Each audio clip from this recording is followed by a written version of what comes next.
écrit cette phrase célèbre. En Afrique, quand un vieillard meurt, c'est une bibliothèque qui brûle. Le grand écrivain malien Amadou Hampâté-Bâ, mort il y a 30 ans, est bien vivant à Abidjan. Une fondation qui porte son nom s'efforce depuis 10 ans de sauvegarder et valoriser le patrimoine culturel oral qu'il a recueilli et transcrit en langue française. Cette fondation est présidée par sa propre fille, Roukiatou Hampâté-Bâ, et j'ai rendez-vous avec elle. Mais quel accueil, Roukiatou! Salut, bienvenue à la Fondation Amadou Hampâté-Bâ. Merci. À l'africaine, avec le tam-tam, la flûte. Ça, c'est de l'accueil, Roukiatou. Merci. J'adore. Plaisir. Merci à vous de venir sur les traces d'Hampâté-Bâ. Vive l'amitié entre les peuples. Tout à fait. Vive la francophonie. Et vive la francophonie. Vive la francophonie.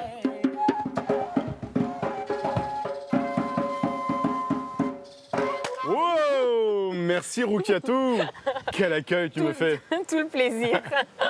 On est à la fondation de ton papa. Pour ceux qui ne connaîtraient pas l'œuvre d'Hampâté-Bâ, pourquoi est-il si important pour les Africains et pour la francophonie? Hampâté-Bâ est l'incarnation même de la francophonie, parce qu'il a marqué le passage de l'oralité à l'écrit et il a envoyé une nouvelle façon de raconter où on sent les images, on touche les couleurs. Parce qu'il dit en Afrique, on parle par image et par symbole. Pourquoi il est si cher au cœur des Africains et dans la littérature francophone en particulier? Il a décomplexé les Africains face à leur culture en montrant ce qu'elle avait de beau, de riche. Il est le père de la littérature africaine francophone, bien avant les Senghor, les Césaire. Le privilège de l'âge lui donne ce statut-là. Amadou Hampâté-Bâ nous quitte il y a 30 ans de cela, en léguant un immense patrimoine constitué d'œuvres publiées, mais aussi d'un fonds d'archives inexploité, d'une valeur scientifique inestimable, fruit de plus de 70 années de recherche. Tu me montres? On y va? Plaisir. On y va. Dans les locaux de la Fondation, Roukiatou me fait découvrir les manuscrits de l'écrivain et même des objets intimes appartenant à son père, comme son agenda personnel et son passeport diplomatique lorsqu'il était ambassadeur du Mali en Côte d'Ivoire, où il terminera sa vie. Par des visites, des expositions ou encore des spectacles de contes, Roukiatou transmet aux jeunes générations l'esprit et l'œuvre de son père. Et pour partir, qui monte sur le cheval. Roukiatou, pourquoi c'est si important pour toi de préserver l'héritage de ton père? Et il nous lègue quelque chose d'important, d'une actualité avérée face à tous les extrémismes auxquels on assiste aujourd'hui. Lui, l'homme du dialogue des cultures, l'homme des dialogues des religions, l'homme de paix. Cette œuvre prodigieuse doit être transmise aux jeunes générations parce qu'elle contient les réponses aux multiples défis qui nous assaillent aujourd'hui. Pour toi, que représente la francophonie? La francophonie, pour moi, est un atout majeur dans la mesure où elle nous permet de nous exprimer et d'avoir des horizons beaucoup plus larges et de pouvoir fixer pour la postérité des messages importants.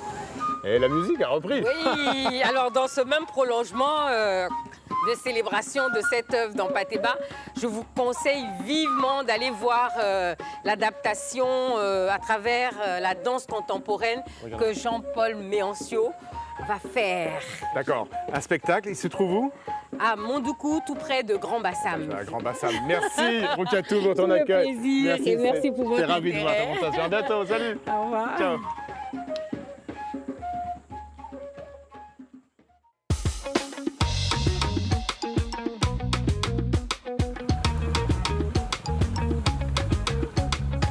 Mondoukou est un village de pêcheurs situé sur la côte, tout près de Grand Bassam.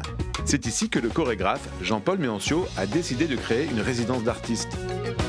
Alors que les travaux sont encore en cours, il répète avec ses danseurs un spectacle adapté de Kaïdara, un conte initiatique peul d'Amadou Hampâté-Bâ. C'est un voyage vers la réalisation de soi, vers la compréhension des choses et de la vie. Salut Jean-Paul. Salut Yvan, sois le bienvenu. C'était super de venir jusqu'ici. À Kouaba, à la Cocoterie des Arts, chez nous à la maison. D'accord. Voilà. Ta résidence. Oui, notre résidence. Je ne suis pas seul.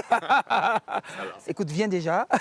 Je t'offre un petit quelque chose à l'ivoirienne, là, des pastèques. Ça, c'est l'accueil à l'ivoirienne. Voilà, c'est ça. Des cacahuètes et puis du coco râpé. Ah oui. Voilà, coco grillé. C'est hyper bon. Super bon. Non? Parce qu'on est là, on est dans la cocoterie. Hein. Exactement. Là, on est dans la Cocoterie des Arts. C'est quoi la cocoterie des arts? Ben, c'est un lieu de résidence pour des artistes de scène, comme des artistes contemporains, donc art visuel, tout ce qui est photo, peinture, sculpture, et puis évidemment tout ce qui est danse. Écoute, viens, je te fais visiter. Voilà. Alors, là, c'est le lieu de vie. Voilà, il y a des artistes qui sont là, ouais, exactement. Et en ce moment même, on est en train de construire les résidences pour qu'ils habitent ici, pour que ça soit plus pratique pour eux de travailler, de se recentrer sur leurs recherches. C'est vraiment l'idée de pouvoir faire de ce lieu un lieu de recueillement, de création. Ben, j'ai une belle scène qui est là, viens voir. Tu prépares ce spectacle sur Amadou en Patéba. Ah oui, donc tu as vu Rocky? J'ai vu Rockato, elle est super. Elle est super, hein, très sympa. Très sympa. Et moi, je l'adore. D'accord. Et là, effectivement, je travaille sur Kaïdara. Qui est une des œuvres les plus connues dans Patéba. Ben voilà, l'Institut français d'Abidjan me fait une commande, me fait l'honneur de récréer cette pièce 10 ans de parcours après, ce que je suis devenu, et de valoriser le travail d'Amadou en Patéba. Tu le montres? Mais oui, avec plaisir. Mais oui, ils sont là, viens, on y va.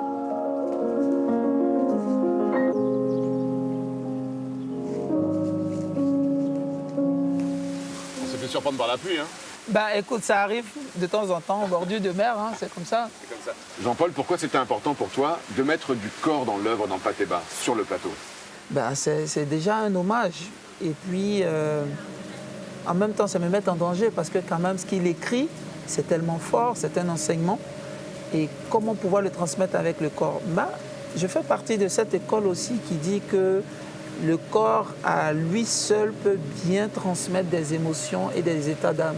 Et donc c'est lui qui t'inspire pour mettre avec tes danseurs son œuvre là sur le plateau.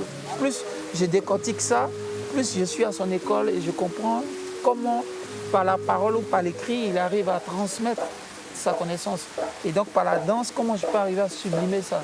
C'est tout le temps un apprentissage, quoi. Est-ce que c'est un défi de faire de la danse contemporaine en Côte d'Ivoire? En France, on voit ce que c'est que la danse contemporaine, mais en Afrique, quelle serait notre définition de la danse contemporaine avec nos racines? C'est ce travail corporel que j'essaie de faire, c'est ce travail de recherche que j'essaie de questionner pour proposer aujourd'hui une danse contemporaine qui va avec notre société et qui pourrait être aussi exportable, voilà, à l'étranger. Merci beaucoup Jean-Paul. De rien, Yvan. Alors si vous souhaitez en savoir plus sur la Fondation en Patéba et sur la cocoterie des arts, c'est très simple, rendez-vous sur notre site internet. Nous on se retrouve bien sûr la semaine prochaine pour une nouvelle destination. D'ici là, très bonne semaine à tous sur la planète francophone. Salut! Salut! C'est parti!